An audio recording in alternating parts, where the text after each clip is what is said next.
एक शेयर जो निवेशकों के रडार पर हमेशा रहता है वो है फूड डिलीवरी बिजनेस में मौजूद जोमैटो का शेयर आजकल फिर फोकस में है। कारण है अमेरिकी ब्रोकरेज फर्म जेफरीज के global equities head Christopher would का एक बयान। असल में जेफरीज के क्रिस वुड ने अपने पोर्टफोलियो में जोमैटो को शामिल किया है। अपने इंडिया लॉन्ग पोर्टफोलियो में क्रिस वुड ने जोमैटो को 4% का वेटेज दिया है। इसके अलावा जोमैटो का शेयर क्रिस वुड के ग्लोबल लॉन्ग ओनली पोर्टफोलियो में भी शामिल होगा। इस पोर्टफोलियो में भी जोमैटो के शेयर का वेटेज 4% होगा। अब ऐसा नहीं है कि क्रिस वुड ने सिर्फ जोमैटो को ही अपने पोर्टफोलियो में शामिल किया है। इसके अलावा भी क्रिस वुड ने बड़े पैमाने पर अपने पोर्टफोलियो में बदलाव किया है। अब किन किन शेयरों को क्रिस वुड के पोर्टफोलियो में जगह मिली है और कौन से शेयर्स क्रिस वुड के पोर्टफोलियो से हुए हैं बाहर, ये जान लेते हैं। क्रिस वुड के इंडिया लॉन्ग पोर्टफोलियो में जोमैटो को 4% का वेटेज दिया गया है। इसके अलावा रूरल इलेक्ट्रिफिकेशन कॉर्पोरेशन यानी REC के शेयर का भी वेटेज बढ़ाया गया है। वहीं क्रिस वुड के इंडिया लॉन्ग पोर्टफोलियो में ONGC के शेयरों की वेटेज में कमी की गई है। और तो और HDFC लाइफ इंश्योरेंस के शेयर में निवेश को खत्म कर दिया है।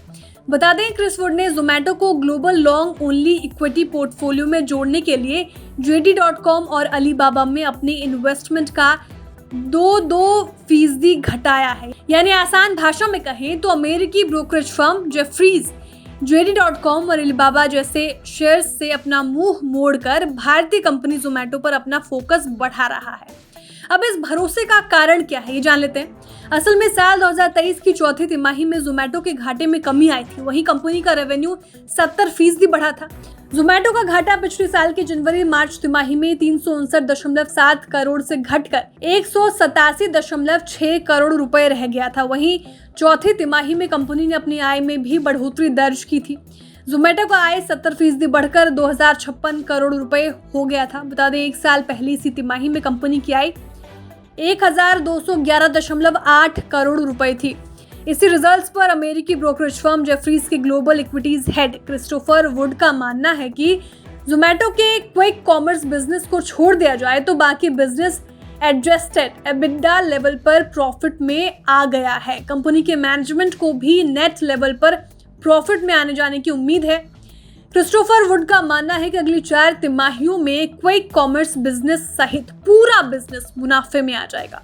इसके अलावा अमेरिकी ब्रोकरेज फर्म जेफरीज के global equities head Christopher would Bharat को लेकर काफी बुलिश हैं। इनके मुताबिक सेंसेक्स 1 लाख का लेवल अगले 5 साल में छू लेगा। और तो और क्रिस वुड को भारतीय प्राइवेट सेक्टर के बैंकों में इन्वेस्टमेंट का बढ़िया मौका दिख रहा है। यानी कि इन सेक्टर्स के शेयर में अगर पैसा लगाया जाए तो तगड़ा मुनाफा हो सकता है। अब जाते जाते जोमैटो के शेयर का परफॉर्मेंस जान लेते हैं। जोमैटो के शेयर एक महीने में 5.52% चढ़ गया। वहीं एक साल में इसके निवेशकों का पैसा 5.77% घटाया है। बता दें जोमैटो का शेयर अपने IPO लिस्टिंग के समय से घाटे में है। यानी IPO में पैसा लगाने वाले निवेशक का पैसा अभी भी 50% तक डूबा हुआ है।